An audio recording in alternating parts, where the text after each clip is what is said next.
Հիսուսը գնում էր Ղազարոսի տուն, աղոթելու իր մահամերձ դստեր համար։ Եվ երբ Հիսուսը քայլում էր այնտեղով, նա հանկարծ կանգ առավ ու հարցրեց. «Ով դիպավ ինձ»։ Պարզվեց, որ հուսահատված մի կին հավատքով դիպավ նրա հագուստին եւ բուժվեց։ Այնուհետև խոստովանեց, որ ինքն էր դիպչողը, եւ նա պատասխանեց. «Դուստր, քո հավատքը բուժեց քեզ, գնա խաղաղությամբ»։ Եվ երբ Հիսուսը շարունակում էր խոսել իր շուրջը հավաքված բազմության հետ,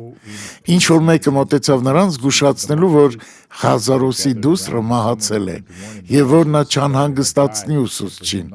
Սակայն Հիսուսն ասում է Ղուկաս 8:50։ Բայց Հիսուսը երբ որ լսեց, նրան պատասխանեց եւ ասեց. «Մի վախենար, միայն հավատա եւ կապրի։ Մի վախեցեք ձեր ամուսնության դժվարություններից,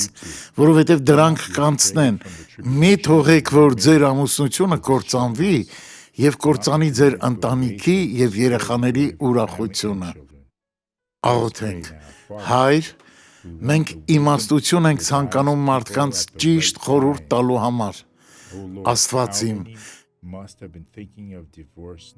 քանիսը պետք է մտածեին ամուսնալուծության մասին հիմա։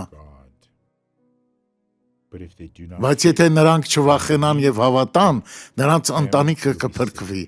Օրհնված եղեք Հիսուսի անունով։